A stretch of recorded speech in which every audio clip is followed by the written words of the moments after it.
Hey friends, just wanted to make a little video because tired. There's been a lot this last month and a half, and I've posted a lot, and my hope is some of you have maybe not felt alone, have maybe been able to keep up a little bit on what's going on.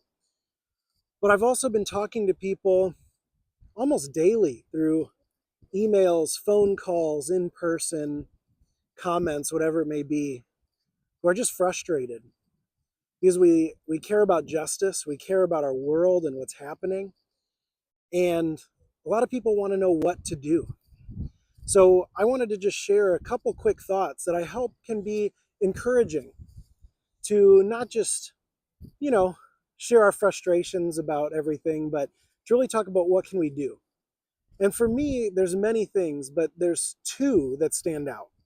One, I'm at the beach, Gulf of Mexico here behind me, and this is a place where I find peace, where I can breathe, get my feet and hands in the sand, in the water, enjoy the sun, enjoy the creation.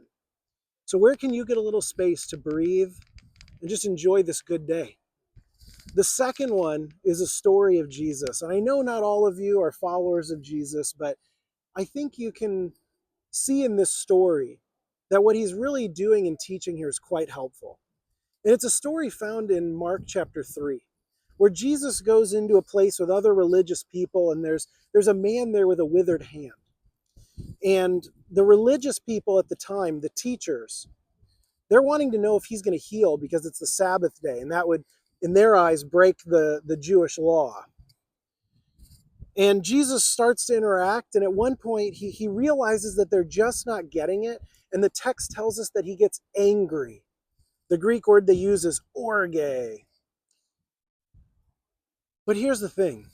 When Jesus gets angry because God cares about the oppressed and God cares about injustice, what Jesus decides to do is he heals the guy, right? He's mad at the injustice of the situation and what the religious people are claiming and doing, and he does something good with that strong emotion.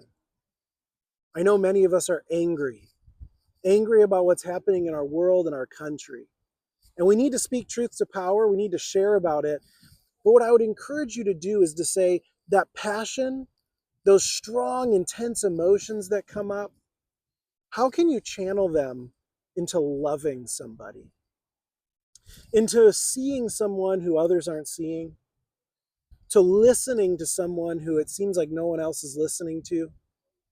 In little actions of caring for our neighbors. I mean, when you're driving down the street, maybe someone cuts you off, right? And you want to get mad. And maybe right now it's extra important that we give each other grace and say, maybe they also just found out about some stuff that's happening. Maybe they've been negatively impacted by it.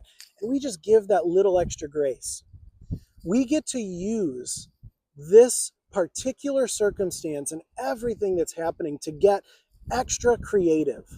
We have an opportunity here to love, and love will stand out. We can sit with our anger, we can numb it, we can run away from it, we can lash out, or we can choose to do something that brings life. And it doesn't matter how much money you have or education or whatever, each of us interacts with people every day that needs a little bit more love. So I am so grateful Jesus in this moment chose not to argue with the religious leaders, not to fight against them, but to heal somebody, to bring life in a situation of death. So if you're struggling with what's happening right now, take a breath, maybe get into some nature, into a space where you can breathe and find some calm, and then be curious every day. Where can I transform these feelings? These feelings that tell me something is off and something is wrong, how can I channel that energy into being love for someone, into being light, into offering a kind word, a gentle presence? Maybe it means giving to a cause. Maybe it means stepping out of your comfort zone and interacting with someone or loving someone you hadn't before. Maybe it's that man or woman sitting outside of the store who's not eating. Maybe you say, hey, I don't have cash on me, but can I grab you some food? Maybe inside they've got a warm meal you can offer to somebody. I don't know what it is, but friends, this is the time to get creative. This is the time where we are being offered a unique circumstance where love will stand out. So if you want to know what to do with these feelings and this frustration, love somebody.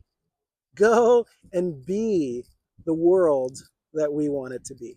Friends, I'm so grateful to be on this journey with you. You know, you can always reach out, shoot me a message, give me a call. You're not alone. We're all working for love together. Grace and peace.